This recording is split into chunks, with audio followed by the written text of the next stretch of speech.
Welcome to Sumangal YouTube channel. ఈరోజు నేను చేయబోతున్న రెసిపీ రెడ్ చికెన్. రెడ్ చికెన్కి కావాల్సిన పదార్థాలు, ముందుగా చికెన్ని మ్యారినేట్ చేసుకోవాలి. అందుకోసం కడిగి పెట్టుకున్నాం. ఇది బోన్లెస్ కాదండి, బోన్తో పాటు తీసుకున్నాను.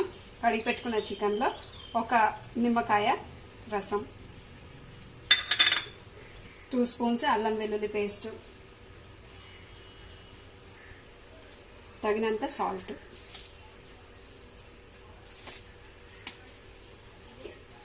నేను 2 స్పూన్స్ యాడ్ చేస్తున్నాను. 1 స్పూన్, ఒక 1/2 స్పూన్ షాయి జీరా, చికెన్ మసాలా అండి, ఇది ఒక 1.5 స్పూన్ ఉంటుంది. టమాటో సాస్ అండి, ఒక 2.5 స్పూన్స్ తీసుకున్నాను. సేమ్ 2.5 స్పూన్స్ చిల్లీ సాస్, ఒక 2.5 స్పూన్స్ గ్రీన్ చిల్లీ సాస్ వేసుకున్నానండి. ఇది ఒక 3 మీడియం సైజ్డ్ ఆనియన్స్ తీసుకొని ఫ్రై చేశానండి ఆయిల్లో. ఫ్రైడ్ ఆనియన్స్ వేసుకోవాలి. ఇందులో 200 గ్రామ్స్ పెరుగు యాడ్ చేసుకుంటున్నానండి. ఫ్రెష్ కర్డ్ బాగుంటుంది, పొదుపు ఉండకూడదు. ఇది బాగా మిక్స్ చేసుకోవాలండి. ఇదంతా బాగా కలిసేలాగా, ముక్కలకు పట్టేలాగా మిక్స్ చేసుకోవాలి. ఈ మ్యారినేట్ అవుతున్న చికెన్లో మనం కాజు పేస్ట్ కూడా యాడ్ చేసుకోవాలండి. అందుకోసం కాజు తీసుకున్నాను, ఒక 15-20 దాకా. కేజీ చికెన్ కాబట్టి ఒక 15 బాదం, ఒక 10 పిస్తా పప్పులు. తర్వాత గరం మసాలాలో ఏం తీసుకున్నానంటే పట్ట, మిరియాలు, లవంగాలు, యాలకులు. ఇవంతా మనం స్మూత్ పేస్ట్ కింద, బాదాము, మిరియాలు, పట్ట, లవంగా, ఇలాచీ వేసుకున్నాం కదండి. ఇది స్మూత్ పేస్ట్ కింద చేసుకున్నాం. ఇది దీంట్లో యాడ్ చేయాలి. అసలు రెడ్ ఫుడ్ కలర్ కూడా యాడ్ చేసుకోవాలండి, ఒక 1/2 స్పూన్.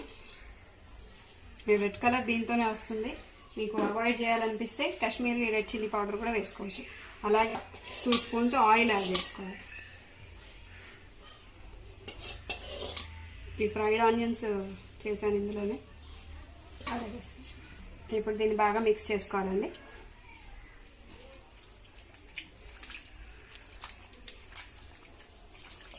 ప్రాసెస్ అంతా అయిపోయిందండి.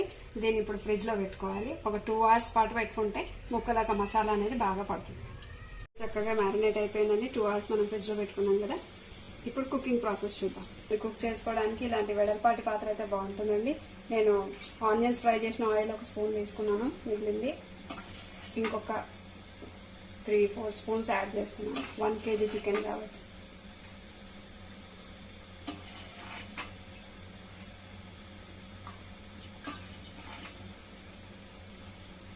ఇప్పుడు ఒక 4 పచ్చిమిర్చి చీలికలు వేసుకుందాం.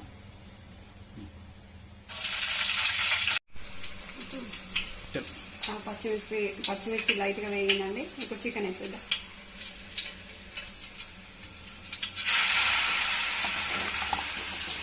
సిమ్గా పెట్టుకొని వేసుకోవాలి. ఇది అంతా మంచిగా కలిసి సమానంగా స్ప్రెడ్ అయ్యేలాగా కలుపుకోవాలి.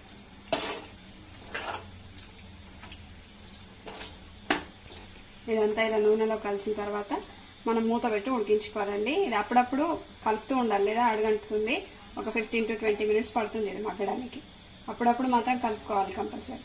ఇది అంతా మంచిగా కలిసి సమానంగా స్ప్రెడ్ అయ్యేలాగా కలుపుకోవాలి.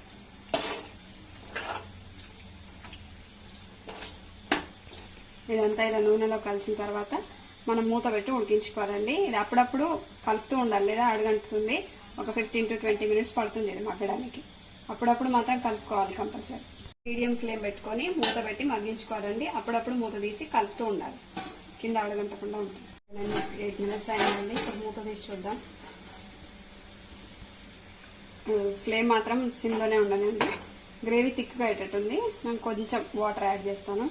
మీ గ్రేవీ కన్సిస్టెన్సీ మీ ఇష్టాన్ని బట్టి సెట్ చేసుకోవచ్చు. నేను కాస్త వాటర్ యాడ్ చేస్తున్నాను. కలుపుకొని మళ్ళీ మూత పెట్టి సిమ్లో పెట్టి ఉడికించుకోవాలి. అయిపోయిందండి. ఇప్పుడు ఫైనల్గా కొత్తిమీర వేసుకొని 1 నిమిషం పాటు చికెన్ రెడీ అయిపోయిందండి. డిష్ అవుట్ చేసి సర్వ్ చేసుకోవడం.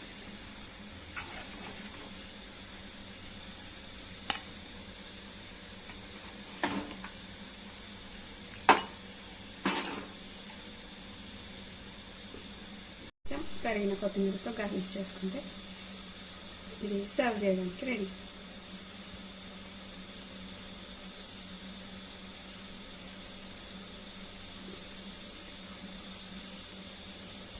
ఇది రైస్లోకి, చపాతీలోకి, రుమాల్ రోటీలోకి, దేంట్లోకైనా చాలా బాగుంటుందండి.